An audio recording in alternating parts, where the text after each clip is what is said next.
Muy buenas noches a todos. Les agradecemos mucho por su presencia esta noche. Con mucha alegría tenemos el honor de recibir al doctor Gerardo Restrepo para regalarnos parte de su experiencia y su conocimiento en un tema no solo interesante, sino muy importante en el campo del aprendizaje, la detección y la intervención en trastornos del neurodesarrollo. El doctor Gerardo Restrepo es médico cirujano de la Universidad Nacional de Colombia, especialista en neurología infantil y psicólogo de Bishop's University. Ha realizado sus estudios de doctorado en educación en la Universidad de Sherbrooke, en Quebec, Canadá, donde se desempeña actualmente como profesor e investigador en neuropsicología del desarrollo y del aprendizaje, y es director de la maestría en adaptación escolar y social. Es una propuesta de formación de equipos interdisciplinarios que tiene como eje la neuropsicología escolar, la inclusión educativa y la diferenciación pedagógica. Gerardo, bienvenido. Lo recibimos con un aplauso.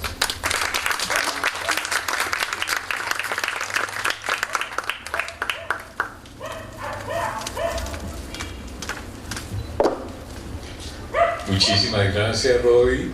Bueno, primero que todo, quiero agradecer a mi querida amiga Carla Gallegos, a su familia, que han hecho posible este encuentro con ustedes hoy, al equipo del Colegio María Nicole, siempre tan receptivo a estas reflexiones, a estas propuestas que tienen que ver con la infancia. Hoy vamos a hablar un poco de algunos proyectos de investigación. Vamos a abordar temas que tienen que ver con infancia y sobre todo con los niños más vulnerables. Los trastornos neuromotores, las enfermedades neurológicas, las deficiencias sensoriales, visuales y auditivas. En fin, todo esto constituye una carga, un fardo grande. Pero ¿qué nos llama la atención en esta diapositiva? Lo que nos llama la atención es que pareciera que en las personas mayores de 15 años hubiera muchísimas más dificultades que tienen que ver con la discapacidad. Y es paradójico porque la mayor parte de causas que llevan a la discapacidad empiezan temprano. ¿Por qué no están aquí esas personas de 0 a 14 años? Simple y llanamente porque no las estamos detectando. Eso quiere decir que estamos empezando por lo menos a detectarlas tarde, desde mi punto de vista, pero ya por lo menos las estamos detectando entre los 15 y los 64 años. Es un comienzo, pero tenemos que cambiar las cosas para que la detección se haga más temprana. Siguiente, por favor. En esta diapositiva vamos a ver el panorama mundial de 4 tipos de problemas. En primer lugar, la epilepsia. En segundo lugar, los trastornos del neurodesarrollo. ¿Qué podemos ver? Podemos ver un rezago mundial muy importante, sobre todo en África, en el sudeste asiático, un poco en América Latina. Lo ideal es que todo esto estuviera azulito. Vemos que en Norteamérica se ha avanzado un poco más, igualmente en el cono sur y en Australia, pero hay un rezago en casi el resto del mundo en lo que tiene que ver con el manejo de la epilepsia. La detección de las dificultades del neurodesarrollo también se ve de forma crítica. Vemos África y Asia meridional supremamente afectada, con muy poca detección y manejo. América norte y sur ha mejorado en los indicadores que tienen que ver con la detección de algunos de los trastornos del neurodesarrollo, miremos lo que pasa con las pérdidas, con los problemas sensoriales auditivos. Hemos avanzado, vemos que la gráfica se acerca a este polo, pero en África y el sudeste asiático la situación sigue siendo muy compleja. Preocupante lo que pasa con los trastornos visuales en los niños. Mire el rezago tan importante que tenemos en América del Sur. Los trastornos visuales de los niños, como lo vamos a ver, son muy importantes, deberían detectarse temprano, porque tienen un impacto enorme en el aprendizaje. Creo que ustedes están de acuerdo conmigo que niños que tienen problemas visuales y auditivos deberían ser detectados tempranamente. Seguimos teniendo muchos problemas con los problemas visuales en América Latina. En el resto del mundo, a excepción de Europa y de Norteamérica, hemos avanzado. Ahora miremos lo que pasa con el trastorno deficitario de la atención y con el trastorno del espectro del autismo. Obviamente, el rezago mundial es enorme. Casi todos los países están en esta franja, que implica que no estamos detectando e interviniendo tempranamente este tipo de problemas. Siguiente, por favor. Con el autismo lo vemos muy claramente. En este estudio reciente se compara 3 cohortes de niños entre el 2016 y el 2018. Y es muy preocupante, ¿por qué? Porque nos muestra que, aunque hemos mejorado el diagnóstico, cada vez lo hacemos más temprano, más cerca de los 3 años, que es cuando en general se diagnostica el autismo.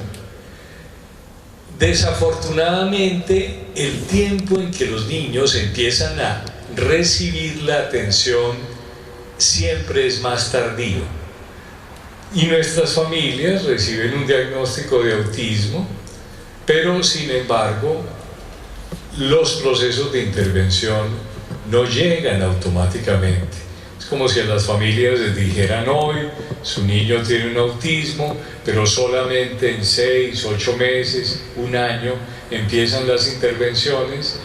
Eso es tiempo muy importante en la vida de un niño menor de 5 años que se pierde justamente por la inacción del sistema. Siguiente, por favor. Esta fue una investigación que empezamos en Canadá, luego la extendimos a otros países, y les quiero mostrar hoy los resultados del estudio en Colombia, unos resultados parciales porque seguimos trabajando en ello. Por eso, en las diapositivas ustedes van a ver cifras mundiales y cifras colombianas. Aunque vivo en Canadá y soy profesor e investigador en una universidad canadiense, soy colombiano y obviamente me interesan los problemas del país. ¿Qué les puedo decir de esta diapositiva? En el mundo, más de 1.000 millones de personas, según la Organización Mundial de la Salud, cifras del 2018, antes de la pandemia, porque después de la pandemia no sabemos. El mundo retrocedió. Retrocedimos 10 años en indicadores de atención materno-infantil. Es increíble. Todo lo que habíamos logrado en 2 décadas se perdió en 1 año y no hemos podido recuperar. Entonces, estas son las cifras más fiables. Según la Organización Mundial de la Salud, el 12% de la población mundial presenta alguna forma de discapacidad evidente. Si a ello le sumamos los problemas de aprendizaje, el trastorno deficitario de la atención, los problemas emocionales, la cifra aumenta a 25% de la población mundial. ¿Esto qué quiere decir? Que la mitad de la población mundial tiene un contacto directo con esto que llamamos discapacidad en las escuelas, en las familias. Hay alguien en nuestras familias que presenta estas dificultades. Entonces, es un problema sumamente importante. En América Latina y el Caribe se estima que hay 100 millones de personas en situación de discapacidad. Cuando miramos las cifras de países como Colombia, como México, que tratan de hacer registros de este tipo de problema, encontramos que supuestamente, según el ministerio que rige todos los procesos de salud en Colombia, el porcentaje de personas con discapacidad es 6.3%, y ni siquiera las instituciones se ponen de acuerdo. Para el Departamento Nacional de Estadística, esta es la cifra válida. Para el Ministerio de Salud y de Educación es aún más baja, 4%. Yo siempre le pregunto a las personas de estos ministerios, ¿y por qué? ¿Por qué en el mundo entero encontramos 12% y en Colombia supuestamente encontramos menos? La respuesta es simple: porque no hay registros. No tenemos información de lo que pasa con la discapacidad. Y es lo mismo en buena parte de los países de América Latina, en Centroamérica y América del Sur. Y si no tenemos información fidedigna sobre los problemas, difícilmente podemos hacer políticas públicas que nos permitan mejorar las condiciones de estos niños. Siguiente, por favor. Miremoslo en cifras. Empecemos por lo más obvio. Le prestamos muchísima atención a los problemas sensoriales, visuales y auditivos. Muchísima atención, y es correcto. Identificar un niño que nace sordo o un niño que nace ciego es crucial. Pero las cifras nos dejan cierta amargura y les voy a explicar el porqué. En nuestros países, 1 de cada 1000 niños nace sordo. Estos niños que nacen sordos deberían identificarse temprano para que reciban un implante coclear antes de los 3 años. En la mayor parte de nuestros países, los niños reciben implantes muy tarde, 4, 5, 6 años, cuando ya es muy poco lo que eso puede impactar el desarrollo. 1 de cada 1000 niños nace sordo. 5 de cada 1000 niños tienen lo que llamamos una hipoacusia, o sea, no están sordos, pero tienen baja audición. Tampoco los detectamos. ¿Qué pasa con los niños con discapacidad visual? 1 de cada 1000 niños en nuestros países nace ciego. Es más obvio, más fácil identificar esos niños que nacen ciegos. Casi siempre son niños que tienen factores de riesgo que explican la ceguera, prematurez, por ejemplo, o infecciones intrauterinas del grupo TORCH, como lo llamamos. 1 de cada 1000 niños nace ciego y 4 de cada 1000 nacen con baja visión. Son cifras semejantes a las que vemos con sordera y con hipoacusia. Y ustedes me dirán, ¿y dónde está el problema? El problema surge en esta cifra.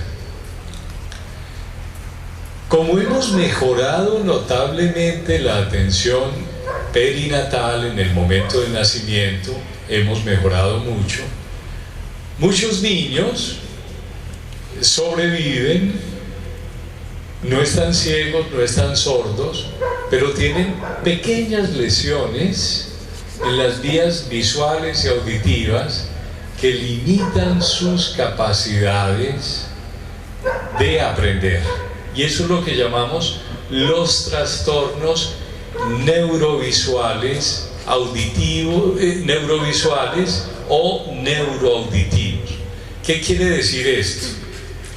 Que hay niños que no están ciegos ni están sordos, que tampoco tienen baja visión o no tienen hipoacusia, pero son niños que tienen pequeñas lesiones muy difíciles de identificar en las áreas del cerebro que nos permiten algo muy importante: entender lo que escuchamos y comprender lo que vemos. ¿Cuántos son estos niños? Nosotros los buscamos acuciosamente porque sabemos que en cada clase, en Canadá las clases son de 25 niños por maestro. En cada clase sabemos que hay un niño con este tipo de problemas.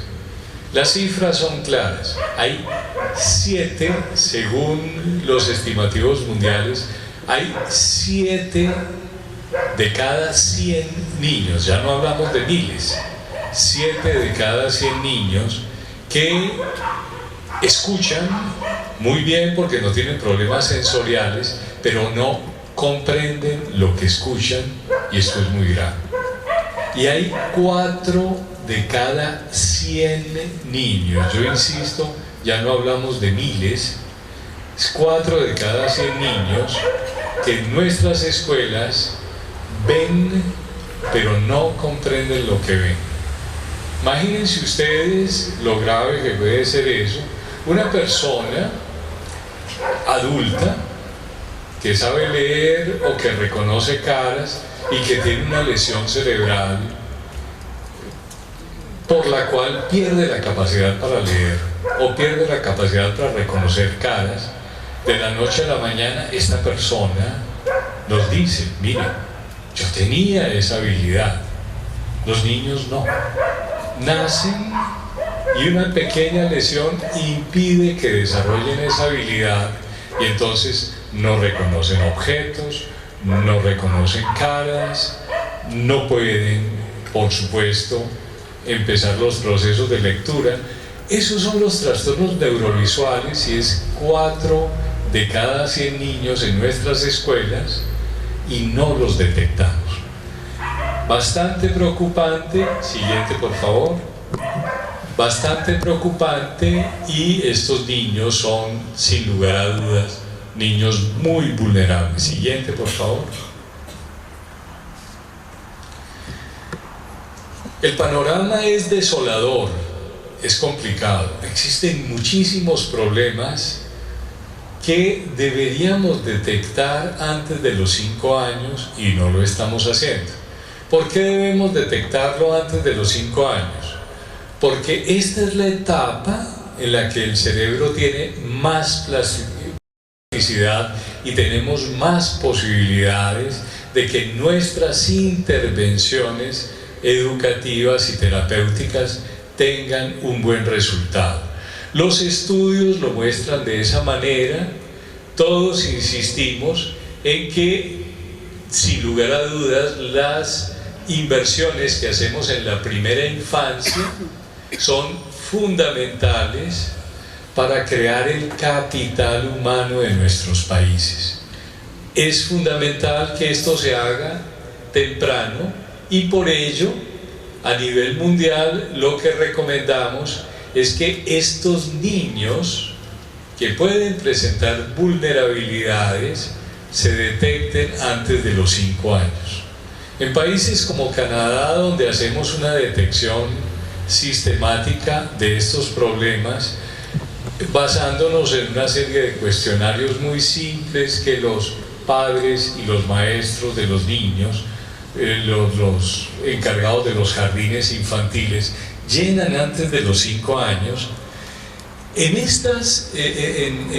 Con este instrumento, que es la escala que nos permite identificar este tipo de problemas. La escala se llama EDI.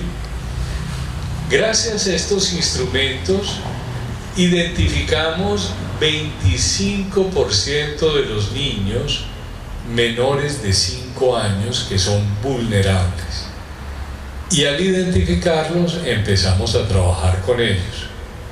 En países de América Latina, México o Chile, por ejemplo, donde se han empezado estos procesos de detección temprana, vemos que la cifra no es 25, sino 30 o 35.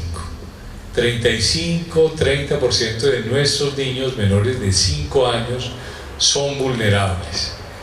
Esas vulnerabilidades se pueden manifestar en el desarrollo de 5 dominios que tienen que ver con la salud física y bienestar, el niño que no logra caminar o gatear, cuyo desarrollo motor no es el que esperamos o cuyo estado nutricional no es el que quisiéramos, las competencias socioemocionales, la madurez afectiva, sus niños lábiles emocionalmente, irritables, vulnerables, que cada vez que se desprenden un poquitico de la mamá entran en pánico. Los niños también pueden tener vulnerabilidades desde el punto de vista cognitivo y del lenguaje, y vulnerabilidades en habilidades de comunicación. Las investigaciones muestran que aproximadamente 25% de todos los niños, de este 25% de niños menores de 5 años, la cuarta parte de esos niños tienen vulnerabilidades en uno solo de estos dominios. La cuarta parte tienen vulnerabilidades en 2 dominios. Y el resto tienen vulnerabilidades en por lo menos 3 o 4 dominios. Y obviamente eso implica que estos niños están mucho más comprometidos en su proceso del desarrollo. Esos niños vulnerables que se detectan necesitan intervenciones tempranas. ¿En qué son vulnerables? Yo ya veo la pregunta venir. Hay 4 factores de riesgo que explican la vulnerabilidad de los niños. Esos 4 factores son: el primero, la pobreza; el segundo factor son los antecedentes perinatales, ese niño que de pronto tuvo un buen embarazo, pero el parto fue complicado. El tercer factor que explica vulnerabilidades son los antecedentes familiares, las familias donde hay antecedentes de trastornos mentales, de depresión, de autismo, etc. Y el cuarto de los factores que explican la vulnerabilidad son las características de la comunicación de las familias. Es bien curioso, las familias de los niños vulnerables tienen una forma de comunicación que no favorece el desarrollo del lenguaje. Y es muy preocupante porque cuando hablamos con los niños, cuando interactuamos con ellos, estamos facilitando su desarrollo cognitivo y de la comunicación, y es uno de los factores más fácilmente modificables y que más encontramos en todas las investigaciones. Siguiente, por favor. Esos 4 factores que hacen que los niños sean vulnerables explican este fenómeno que se llama el efecto Mateo. ¿Ustedes conocen el efecto Mateo? Muy calladitos, muy silenciosos. Yo les dije que les iba a preguntar. ¿Y no conocen el efecto Mateo? ¿Saben por qué? Porque no han leído el Evangelio según San Mateo. ¿Sí? El Evangelio según San Mateo habla del efecto Mateo. Es bien especial. Les voy a explicar qué es el efecto Mateo. Aquí lo tienen. Nosotros desde que el niño tiene 3 o 4 años y sabemos que es vulnerable y lo podemos identificar, es trágico reconocerlo, pero nosotros sabemos que ese niño que es vulnerable a los 4 años, a los 8 años va a presentar dificultades en lectura. Y es trágico y al mismo tiempo ridículo, porque si sabemos que ese niño es vulnerable, ¿por qué no hacemos nada para ayudarlo a los 4 años y esperamos que tenga 8 años para hacer un diagnóstico de dificultades del aprendizaje de la lectura? Mientras más esperamos, la brecha entre los buenos y los malos lectores no hace sino aumentar. Los niños, cuando empiezan ese proceso de aprestamiento de la lectoescritura, son vulnerables y uno sabe que esos que fracasan desde el comienzo terminan perdiéndole el gusto a la lectura. Y esos niños leen menos y por eso la brecha aumenta cada vez entre los buenos y los malos lectores. Y ustedes dirán, ¿y eso por qué lo llamamos el efecto Mateo? Eso se ha cuantificado. Este señor Stanovich describió el efecto Mateo en 1986. Hay una gran cantidad de estudios prospectivos, cohortes, investigadores que le hacen el seguimiento a niños desde los años 80 y siempre se confirma el efecto Mateo. Pero ustedes ya me van a decir, ¿qué tiene que ver con el Evangelio según San Mateo? Yo les voy a recordar una parte del Evangelio según San Mateo que seguramente olvidaron. La parábola de los talentos. ¿Alguien se acuerda de la parábola de los talentos? Les voy a contar la parábola de los talentos. En la parábola de los talentos había un señor que tenía mucho dinero. En ese tiempo los llamaban talentos. Ese señor, muy rico en talentos, tenía 3 trabajadores. Llamó al primero, le dio 10 talentos y se fue a viajar. Al segundo le dio 5 talentos y al tercero, en el cual no confiaba mucho, le dio un solo talento. Él se fue y cuando regresó, el que había recibido 10 talentos llega y le dice: mira, señor, tus 10 talentos y 10 más, porque yo me puse a trabajar con esos 10 talentos, los multipliqué y mira, esta es tu ganancia. El que recibió 5 talentos hizo lo mismo y le dio otro tanto al Señor. Y el que recibió un talento le dijo: Señor, lo siento, yo no supe qué hacer con ese talento, no sabía qué hacer. Y entonces, como no sabía qué hacer, tuve mucho temor de ti, me fui, lo enterré por allá en un hueco, y cuando yo supe que tú venías, lo desenterré y míralo, aquí está. Y entonces el Señor se puso muy enojado. ¿Y qué dijo? Al que tiene talento hay que darle más talento, y al que no tiene talento incluso hay que quitarle hasta lo que tiene. Y esos son los niños que yo llamo los niños Mateo, los niños que más necesitan de los sistemas de salud.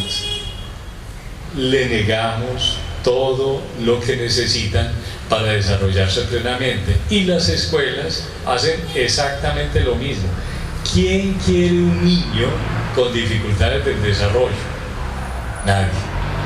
Son un estorbo.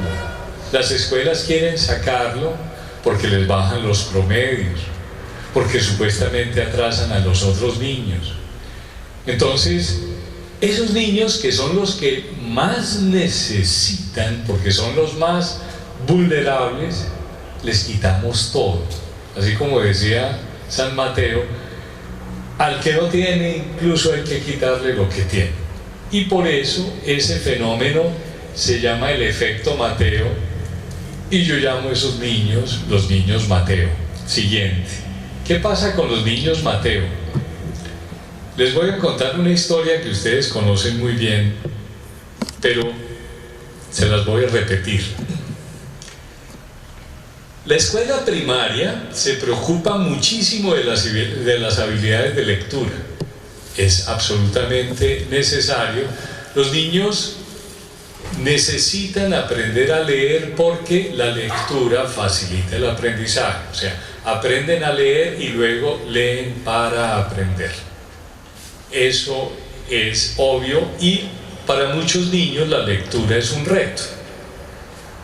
Y obviamente la escuela primaria está dedicada enteramente al proceso de aprendizaje de la lectura, la escritura y la matemática. Sin embargo, estas son cifras antes de la pandemia. Sin embargo, en los países que cuantifican esto, nos damos cuenta que el 63% de los alumnos de cuarto grado no tienen las competencias en lectura que esperamos de ellos. El Banco Mundial acaba de hacer una medición hace 3-4 meses en nuestros países y encontró que, por ejemplo, en Colombia y en varios países de Centroamérica ya no es el 63%, sino el 95% de los niños de cuarto que no tienen las competencias básicas en lectura. Cuando identificamos estos niños, nos rompemos las vestiduras y empezamos a trabajar con ellos, y sin embargo, ya desde que empezaron la escuela sabíamos que iban a fracasar en lectura, solo que ahorita, cuando tienen 8 o 9 años, nos damos cuenta que el problema es importante. El 80% de estos niños que tienen bajas competencias en lectura vienen de estratos socioeconómicos bajos. ¿Qué pasa con esos niños? Empiezan a cosechar fracasos. Todo el tiempo sacan malas notas, permanentemente son los que van atrasados en todas las habilidades. Con ese cosechar y cosechar fracasos, estos niños van perdiendo la motivación para aprender, para estudiar, le van cogiendo un poco de malestar a la lectura y empiezan a sentirse muy ansiosos con los aprendizajes escolares. Los problemas de autoestima, la desesperanza y la depresión hacen su aparición muy temprana en estos niños al final de la primaria. ¿Qué pasa con estos niños? Toda la secundaria siguen presentando dificultades en lectura.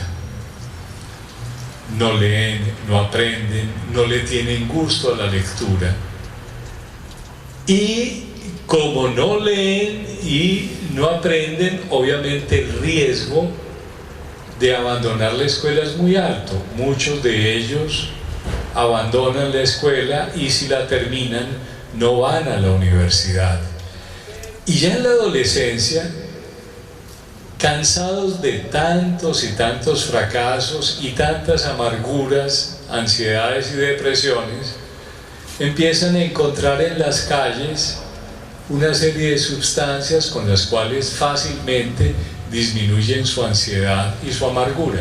Y eso explica por qué el 70% de los niños Mateo, que podríamos detectar tempranamente, el 70% empiezan consumo de drogas en la adolescencia.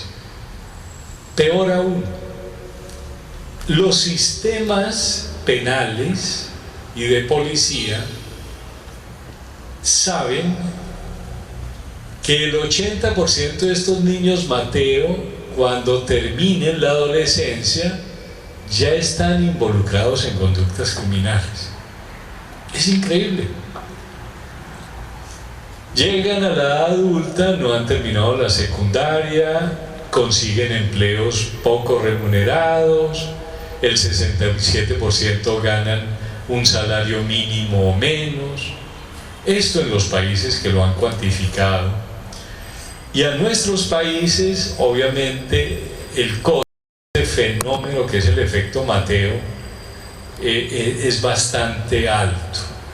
Estos chicos se vuelven adultos y tienen niños que son mateitos. Y por eso yo digo que este es el círculo de vulnerabilidad y pobreza que tenemos que romper. Empiezan a educar sus niños, pero hacen lo que hicieron con ellos y repiten la misma secuencia, y estos niños no logran salir de ese círculo de vulnerabilidad que los lleva gradualmente a la pobreza. Siguiente. Las cifras en países como Colombia son preocupantes. La mitad de los niños no terminan primaria. Todos los niños deberían ir a la escuela, pero en países de América Latina, el 25 a 30% de los niños no llegan a la escuela y no sabemos dónde están.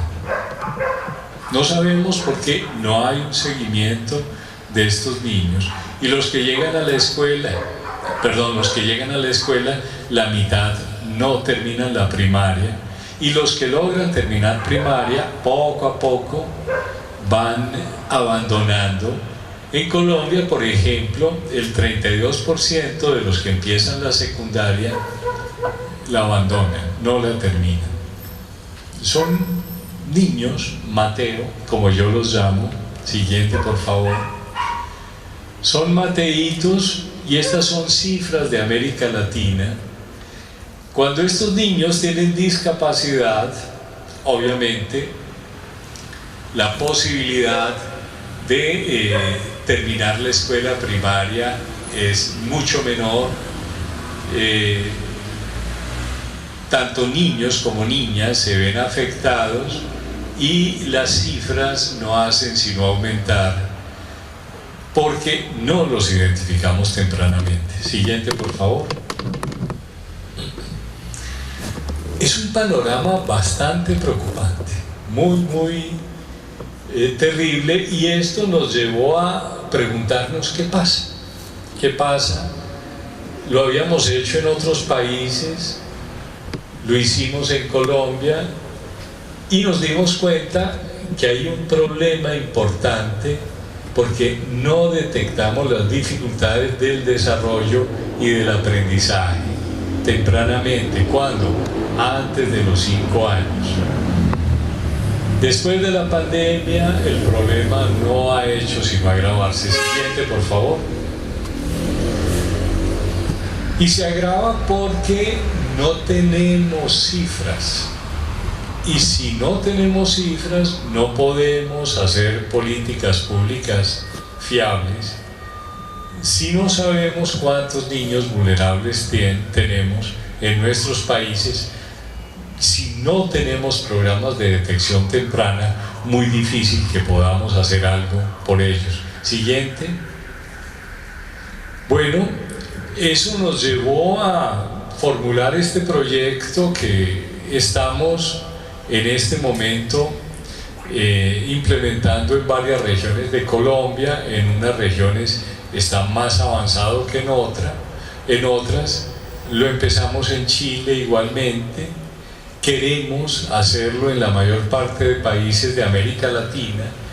Nos parece muy importante identificar de forma temprana los niños de menos de 5 años que tienen riesgo de presentar trastornos del desarrollo y del aprendizaje. ¿Por qué? Porque esta es la etapa crítica del proceso del desarrollo. Lo que hagamos en esa época es crucial. Siguiente. Para ello diseñamos un programa básicamente que permite identificar con una serie de cuestionarios los niños vulnerables, identificar estos niños vulnerables, empezar a trabajar con las familias y caracterizar la población. Queremos obviamente que esto se haga de forma masiva, pero no tenemos los medios. Hemos ido tomando muestras en distintos municipios. Colombia es un país que tiene 3 millones de niños menores de 5 años, lo cual significa que hay 900.000 niños vulnerables.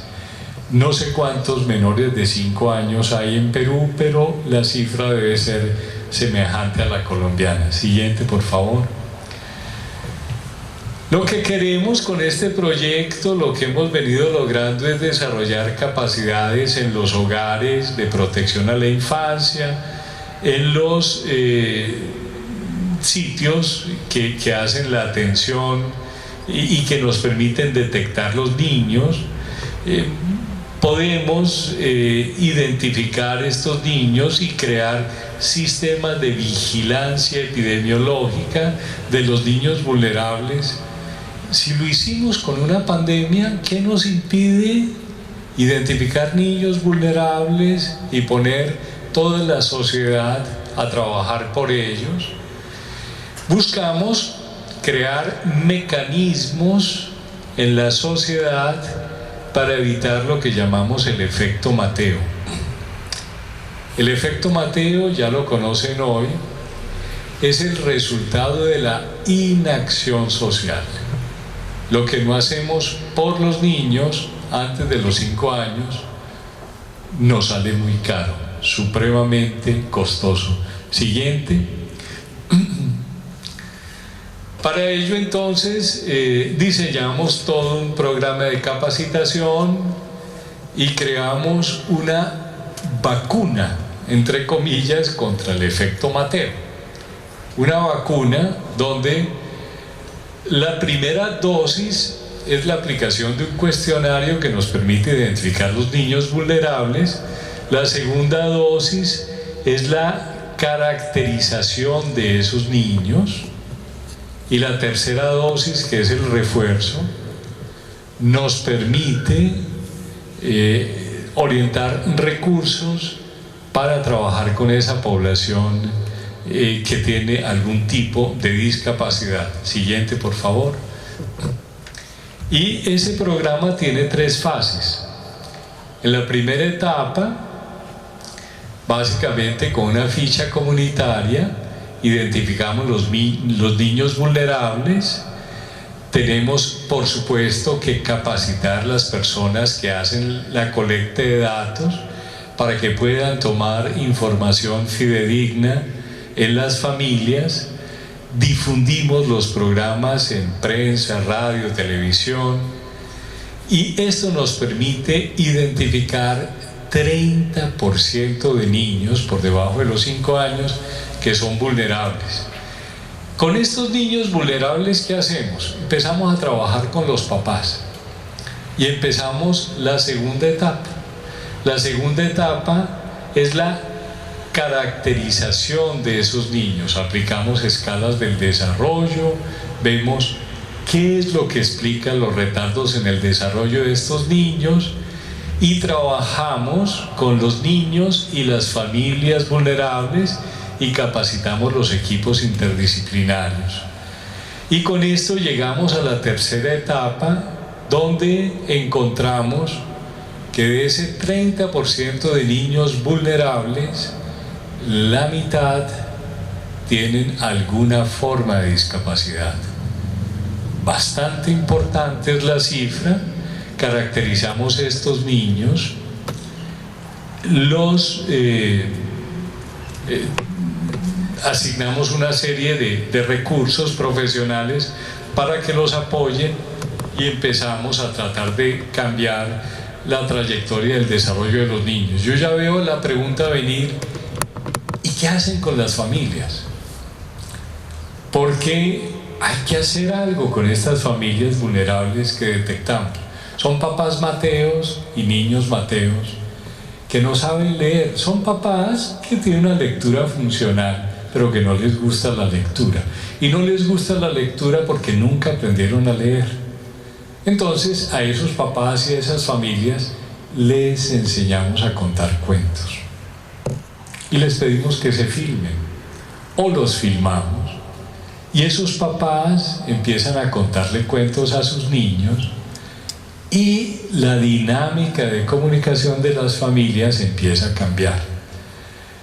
Tenemos en todo el seguimiento una serie de testimonios hermosos que les podría presentar, pero serían horas, de niños que dicen: mire, a mí la vida me cambió.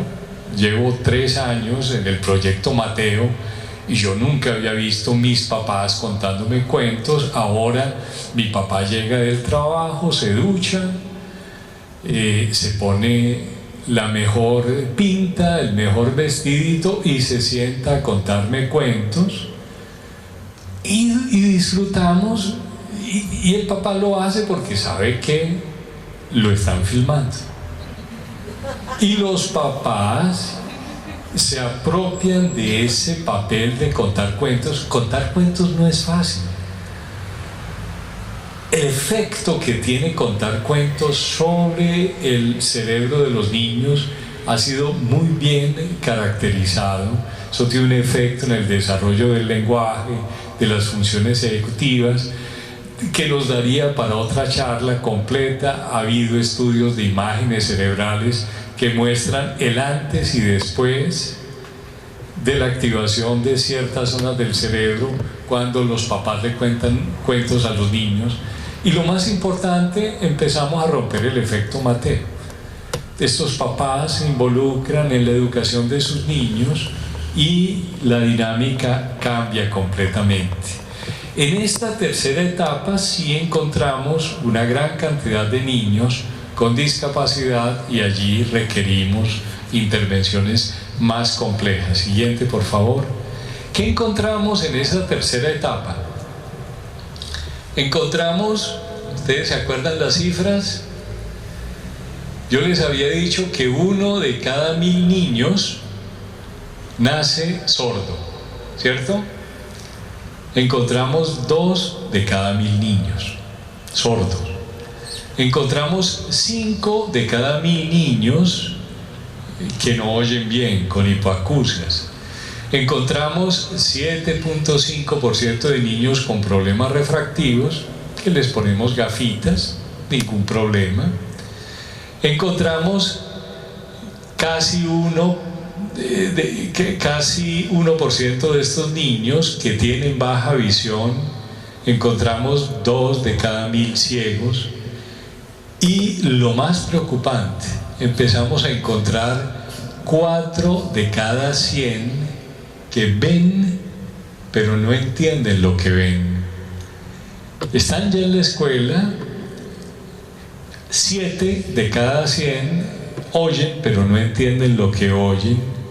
Un 5% de niños con trastornos del lenguaje, un 4% con trastornos neuromotores, un 3% con deficiencia intelectual. Encontramos 1.5% de niños con trastornos del espectro autista, y esto nos preocupa. Hace 5 años los estudios epidemiológicos encontraban que de cada 80 niños, 1 tenía autismo. Hace 5 años. Y hoy los últimos reportes del CDC de Estados Unidos muestran que 1 de cada 40 niños tiene autismo. Es como si la prevalencia estuviera aumentando y es bien preocupante. Siguiente, por favor. Para todos esos niños, obviamente tuvimos que diseñar un programa donde utilizamos tecnologías, y es un programa que llamamos programa de teleneuroreabilitación, que nos permite la detección, la evaluación y la intervención temprana a distancia, porque son muchos niños que viven en áreas rurales, en municipios alejados, pero afortunadamente todos tienen un celular. Cada una de esas familias tiene un celular, y desde Canadá, a través de una institución en Colombia, les vamos haciendo el seguimiento y creamos sistemas de teleneuroreabilitación. Siguiente, por favor. Esos sistemas de teleneuroreabilitación tienen que ver con la utilización de tecnologías como por ejemplo la realidad virtual y la realidad aumentada. Son tecnologías complejas. Los ingenieros nos han ayudado a crear una serie de sistemas. Vamos con este primer videíto, por favor.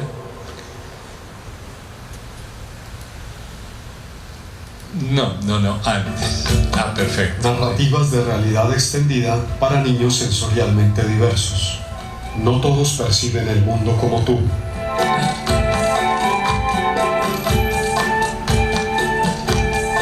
Hemos venido pensando en experiencias narrativas multisensoriales y en arte inclusivo.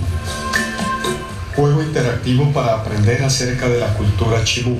Este es un juego interactivo con realidad virtual.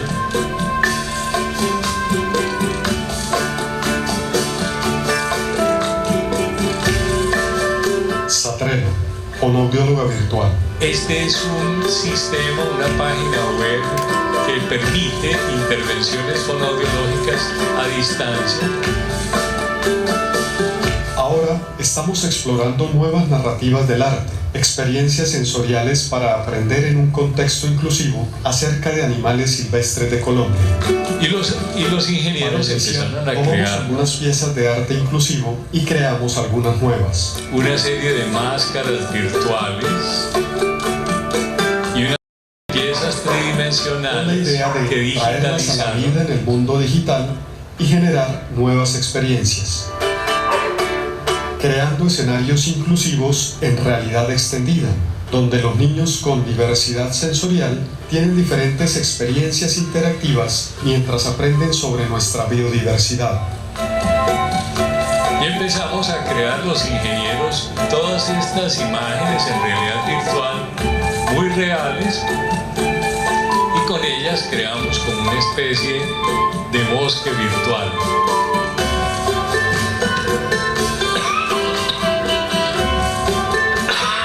Narrativas de realidad extendida para niños sensorialmente diversos.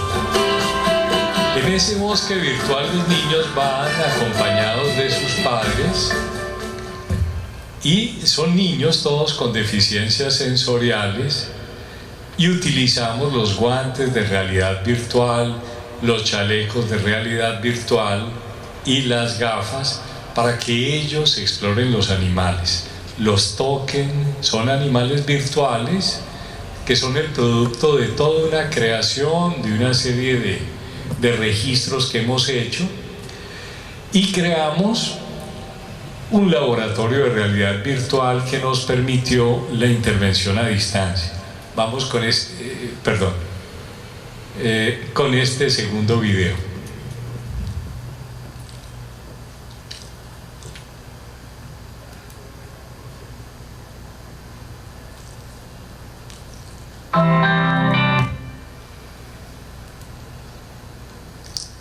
Quitémosle el sonido porque desafortunadamente está en otra lengua. Esta es una clínica donde nosotros formamos nuestros estudiantes. Es una clínica como cualquiera, donde formamos en evaluación e intervención estudiantes que trabajan en equipos interdisciplinarios.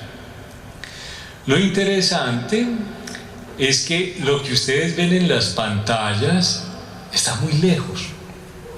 Todo lo hacemos por internet, porque es muy complicado pedirle a las familias que viajen y lleven sus niños.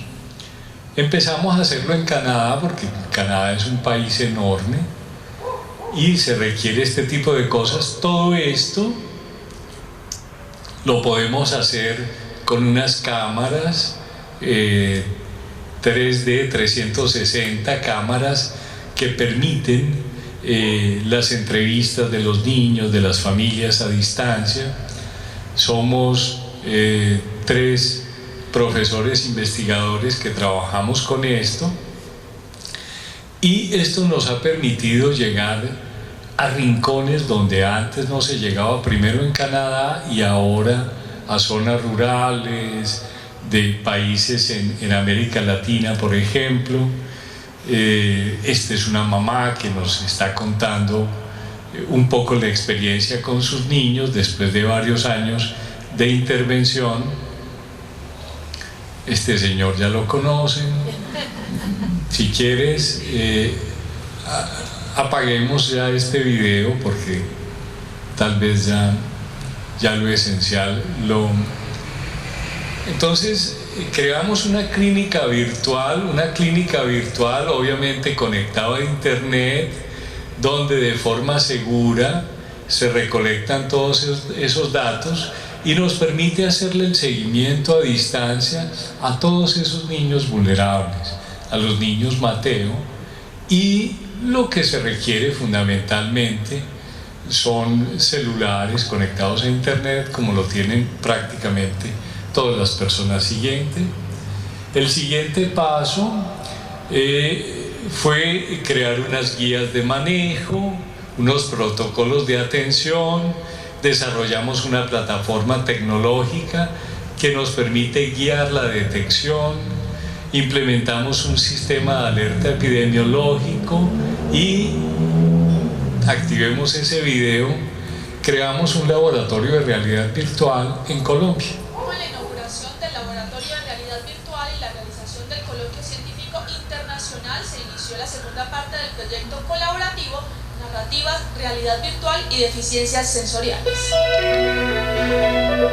El estudio, financiado por el Fondo de Investigaciones en Sociedad y Cultura de Quebec, Canadá, y en el que participa el Instituto para Niños Ciegos y Sordos, con expertos. Estos son maestros y niños del instituto. Aprovecha la riqueza de las nuevas. Estos son equipos que nos permiten la monitoría a distancia de lo que pasa en el cerebro de los niños. Niños y niñas con discapacidad sensorial, a través de la realidad virtual, un campo de acción donde van a verse beneficiados desde el punto de vista de la pedagogía, de la didáctica, haciéndole apuestas a textos como lectoescritura, a la multisensorialidad. En el laboratorio recientemente inaugurado se realizará la producción de protocolos de los escenarios de realidad virtual para la puesta en escena de los cuentos, la evaluación de los procesos cognitivos de los niños y la intervención educativa. Las nuevas tecnologías pueden ayudar, primero que todo, en la intervención educativa, que es lo que estamos haciendo con este proyecto, y en segundo lugar en la detección temprana, en la evaluación y en el diagnóstico. Este es el primer proyecto en Latinoamérica donde se va a utilizar realidad virtual para la intervención cognitiva en niños con limitaciones sensoriales. Ya cerremos. Es un informe de Valentina Villegas para Noti5. Este es un video viejo. Estábamos preparando todas las herramientas. Ya el laboratorio existe. En el laboratorio creamos una serie de escenarios de realidad virtual y lo exploramos con los niños con limitaciones sensoriales, con niños con diferentes tipos de dificultades, y los resultados, de forma resumida, son muy interesantes y muy prometedores. ¿Por qué? Primero que todo porque este tipo de tecnologías son multisensoriales e inmersivas. Desafortunadamente nuestras formas de enseñanza tienden a ser monosensoriales y le damos mucha importancia a lo visual o a lo auditivo, pero la realidad virtual es inmersiva, es táctil, propioceptiva, es visual, es auditiva, y esto hace que la motivación de los niños se cautive de forma mucho más precisa. Hemos venido avanzando en cada una de las etapas, hemos venido reportando, hay muchos artículos publicados en inglés con los resultados de estas investigaciones. Hay 2 libros, uno en inglés y uno en español, que podemos facilitarles igualmente, donde mostramos cómo se pueden utilizar en intervención educativa y en detección temprana estas tecnologías. Y los voy a dejar con este último video para que ustedes miren lo que va a pasar en los próximos años con, hagamos una pausa, exacto, lo que va, un momento, ¿y eso qué es? Es publicidad, para que ustedes miren lo que va a pasar en los próximos años, el potencial de la realidad virtual en la intervención con niños. Pongámosle el volumen, por favor, y empecémoslo. Miren bien ese video.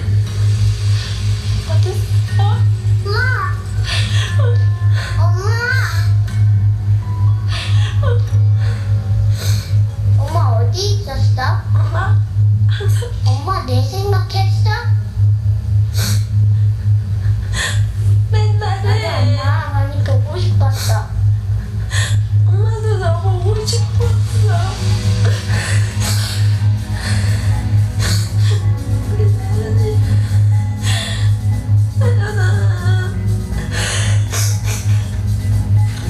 난 잘 있었어? 엄마 나연이 보고 싶었어.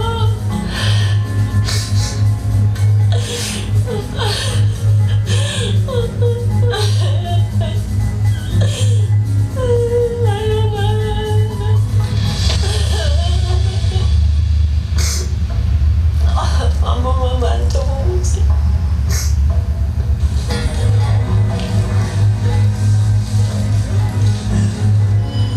기억 속 그리운 누군가가 있나요? 기술은 되게 차가운 거라고 생각을 하는데 그게 아니고 이 기술들이 사람을 위해서 사용이 됐을 때 정말 사람의 마음을 위로하고 그 마음을 따뜻하게 만들 수 있을까라는 취지에서 저희가 프로젝트 참여를 결정했었던 부분이고요. 무슨 말이세요? 그래도 아까 그렇게 해서 딱 나오니까 되게 좋더라고요. 생일이 7살이라서 좀 가슴이 아프고 지금 10살 이제 11살 됐거든요. 떠나간 가족들을 과연 어떤 힘을 빌려서라도 다시 한번 만나볼 수 있을까? 만약 만나게 된다면은 그 만난 사람은 어떤 얘기를 할 수 있을까? 하고 싶었던 얘기들은 뭐였고 이게 가장 큰 목표였던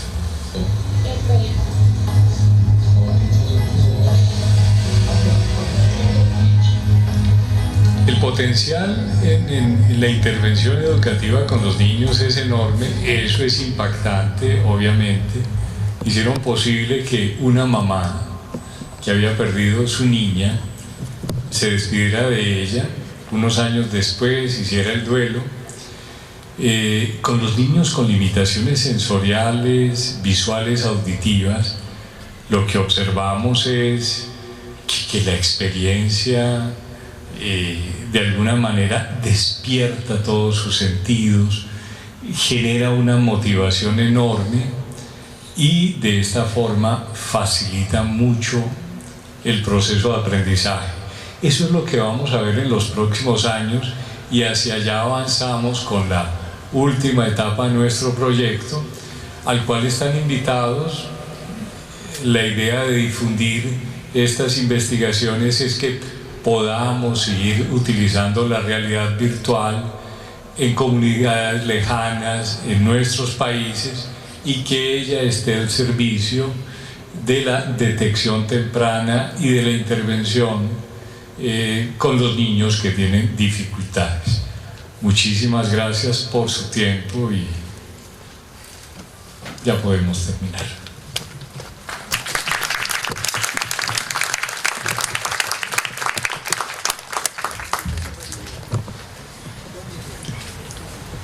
Preguntas, si es que las tuvieran.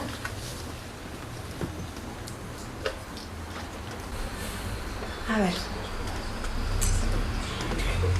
¿Hay algún estudio que investigue por qué hay en la actualidad mayor número de personas autistas?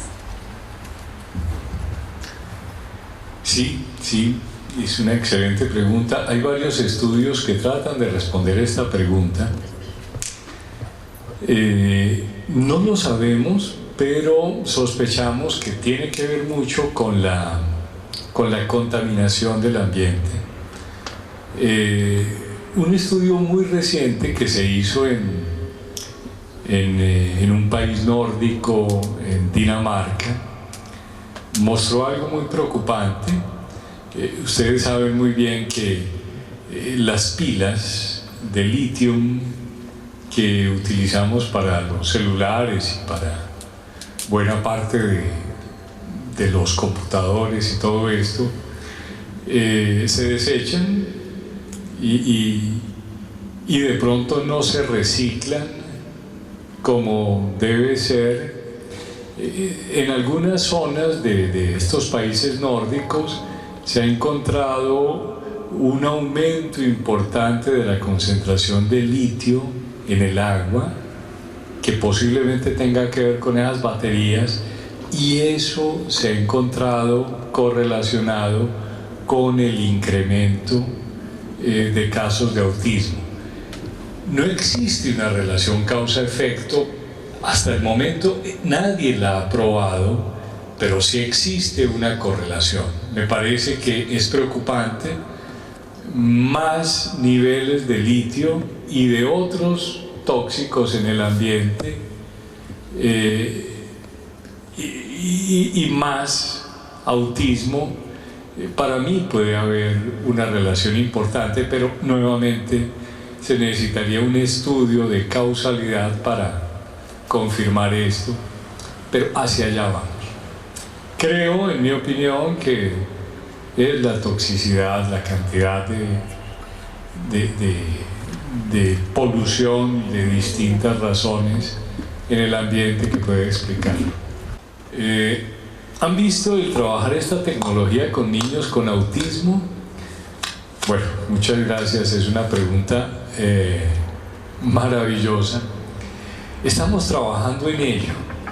Es muy difícil hablarle de todos los tópicos, pero nuestro equipo de ingenieros ha venido trabajando en unas gafitas, unas gafas simples como las mías, que tienen unas microcámaras y a las cuales se las ha programado con un algoritmo. Todos sabemos muy bien que el problema fundamental de los niños con autismo es su dificultad para interactuar, y esa dificultad para interactuar parece que tiene que ver con el hecho de que los niños no establecen contacto visual. Es algo muy, muy curioso. Cuando vemos los niños con autismo, vemos que ellos como que se interesan más en la boca, pero estamos hablando de niños de 3, 4 años donde ya el fenómeno es evidente. Con los niños pequeños de 6 meses a 1 año, estas gafitas nos permiten, por ejemplo, saber si el niño se interesa por los ojos del interlocutor, y el algoritmo sugiere que un niño a riesgo es un niño que no haga contacto visual durante más del 50% del tiempo de interacción. Pero esas son investigaciones en curso. No podemos decir que un niño de 1 año tiene autismo, no llena criterios, pero sí podemos decir que un niño de 1 año es un niño a riesgo, y que si no hacemos algo posiblemente va a evolucionar hacia un tipo de problema preocupante como el autismo. De la misma manera que el niño de 4 años a riesgo, por el que no hacemos nada, va a ser un mateíto que a los 8 años va a tener dificultades para aprender a leer. La clave es que hagamos intervención temprana, y por supuesto estas tecnologías nos están ayudando en la identificación del niño a riesgo con autismo. La teleneurorehabilitación no llega a afectar el área de socialización de niños. No, porque los niños siempre están con un adulto. Y el proceso de aprendizaje es de naturaleza socioemocional. Yo les contaba, con todos esos animalitos que están creando los ingenieros, han organizado como un bosquecito donde el niño va de la mano de su papá o de su mamá, va guiado, o del terapeuta. El niño entra al bosquecito y ese niño que tiene limitaciones visuales o auditivas, gracias a esos sistemas de realidad virtual que magnifican la sensación, ese niño ve y oye cosas que jamás había oído. Entonces ve cómo un jaguar se acerca, puede tocar el jaguar con los guantecitos de realidad virtual, tenemos un chaleco áptico, un osito se puede acercar y darle un abrazo al niño y él lo va a sentir con el chaleco. Todas estas sensaciones motivan, casi que alimentan esos procesos de aprendizaje de una manera muy importante, y el niño está acompañado, nunca está solo. Necesitamos adultos que comprendan ese proceso y por supuesto se involucren y los acompañen. ¿Existe la posibilidad de acceder a este tipo de tratamiento? ¿Cómo? Bueno, primero que todo no son tratamientos, son intervenciones educativas. A mí me gusta insistir en ello porque para mí los niños que tienen trastornos del desarrollo no están enfermos. Entonces no podemos hacer tratamientos. Son niños que son neurodiversos, se están desarrollando de una forma distinta, y los terapeutas y los maestros tenemos que entender por qué estos niños son diferentes, qué los hace distintos, para que podamos responder a sus necesidades cognitivas y emocionales que son diferentes. Por eso no me gusta la palabra tratamiento, son intervenciones educativas que tienen como objetivo favorecer los procesos de desarrollo y de aprendizaje. De tal manera que, para responder a su pregunta, es una investigación, poco a poco estamos empezando a compartir la información. Lo primero es saber quiénes se interesan por estos dispositivos. Todo ello requiere un entrenamiento. Queremos entrenar la mayor parte de personas para que usen estos dispositivos y entregárselos sin costo, porque no estamos vendiendo esto, no es correcto hacerlo, porque esto es una investigación financiada y el objetivo es hacer avanzar nuestro conocimiento. Una vez las personas estén entrenadas y los dispositivos puedan utilizarse, por supuesto que serán puestas a disposición, y queremos saber quiénes son estas personas y cómo los van a usar, porque no se trata de bajar algo y utilizarlo solo por ensayar. No, son protocolos que tienen que respetarse, y tendremos el gusto de compartirlo con todos ustedes, claro que sí. Gracias, Gerardo. Otra pregunta. Lo comentado puede ayudar en los siguientes casos: chicos con síndrome de Asperger o chicos con autismo que no pueden hablar. Yo creo que sí, y lo digo con humildad, creo que sí, porque pues no lo hemos intentado. Somos el primer grupo que empieza a trabajar con niños con limitaciones. Lo que hemos visto hasta ahora es que facilitan los procesos del aprendizaje. Para responder a esa pregunta de si esto puede ser más útil que otro tipo de intervención, tendríamos que hacer un estudio. Creo que sí. De todos modos, con los niños con autismo, que tienen importantes limitaciones en la comunicación, utilizamos sistemas de comunicación alternativa o aumentativa. Con la realidad virtual podemos hacerlo, y es mucho más fácil hacerlo con la realidad virtual porque el niño interactúa con una pantalla, con un sensor de movimiento.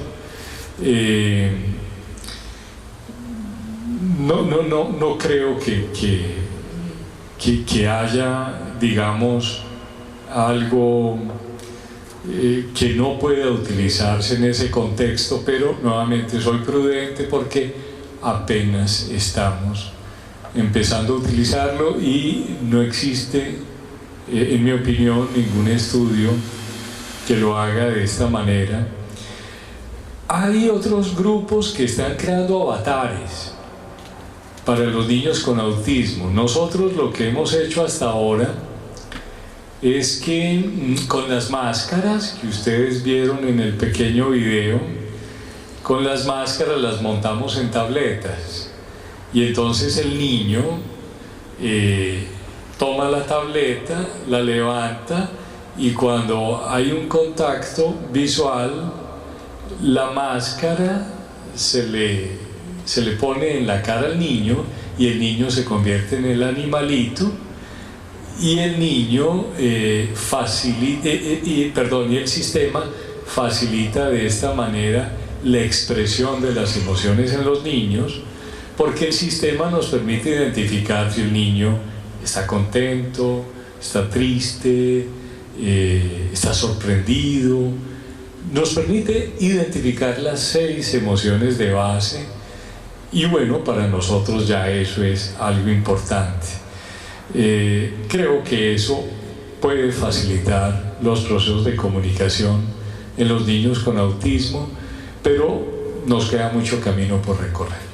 El Satrelo ya lo tenemos listo, lo utilizamos con los niños para el Instituto de Niños Ciegos y Sordos del Valle del Cauca, en los programas de teleneurorehabilitación.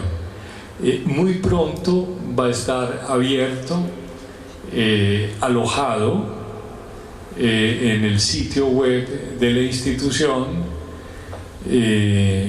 y pues las personas que quieran utilizarlo van a tener que crear un identificador y comprometerse un poco a una serie de puntos que son básicos y transparentes. ¿Cuáles?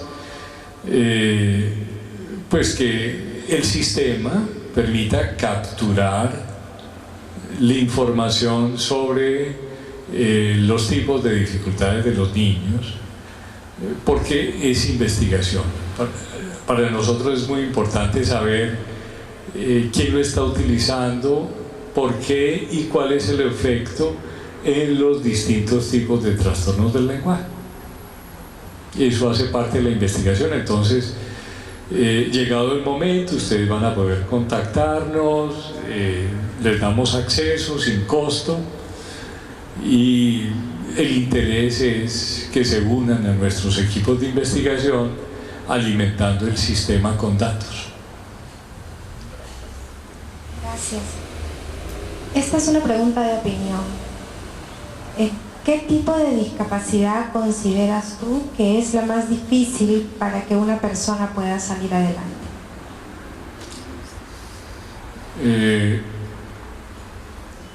Es una pregunta difícil, pero bueno, mi opinión es directa. Yo hace ya mucho rato que dejé de mirar las personas a través de los lentes de la discapacidad. Soy neuropediatra, he visto muchos problemas. Siento que es muy fácil patologizar y ponerle un diagnóstico a todas las personas. Creo que medicalizamos la vida y eso es un riesgo.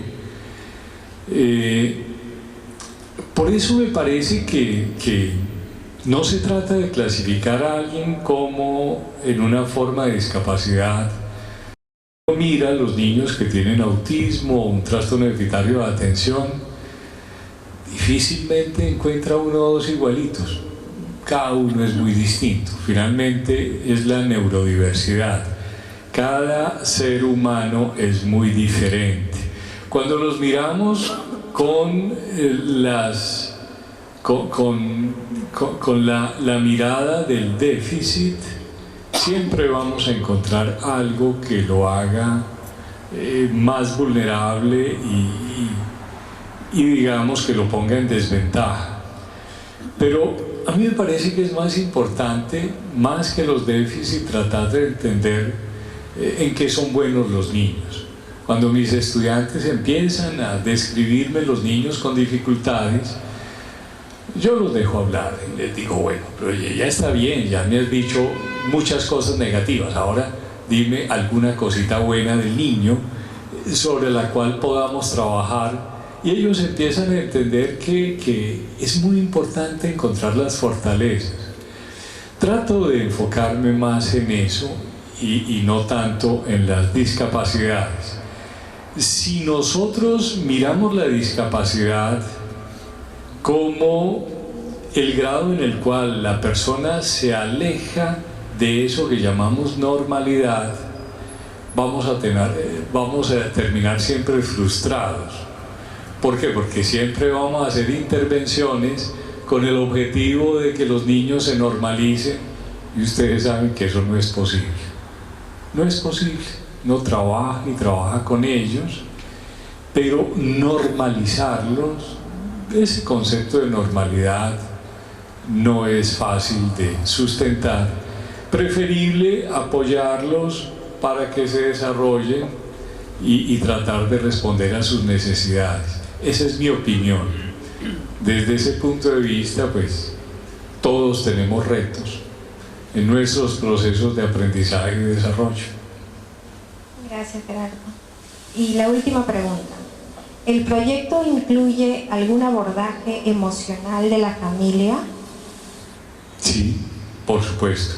Son equipos interdisciplinarios que trabajan con las familias y que les enseñan a contar cuentos, como ya les he comentado, eso es muy importante, que escuchan a los papás, que los apoyan para que ellos mismos entiendan sus dificultades. Esos papás Mateo, no olvidemos, esos niños Mateo siempre tienen papás Mateo.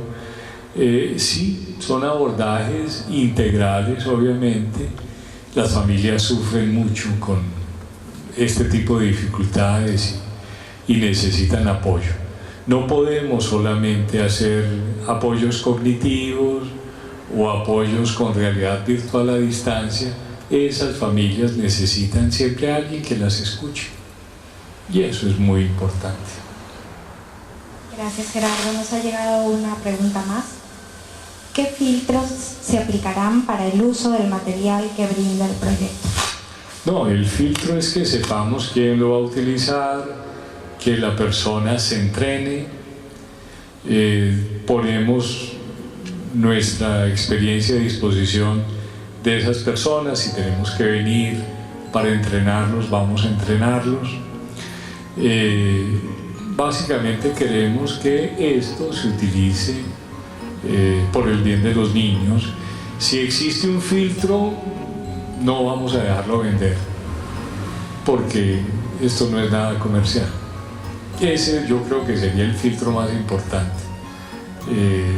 Es nuestro, no se va a comercializar, va a estar a disposición de los niños, de las familias.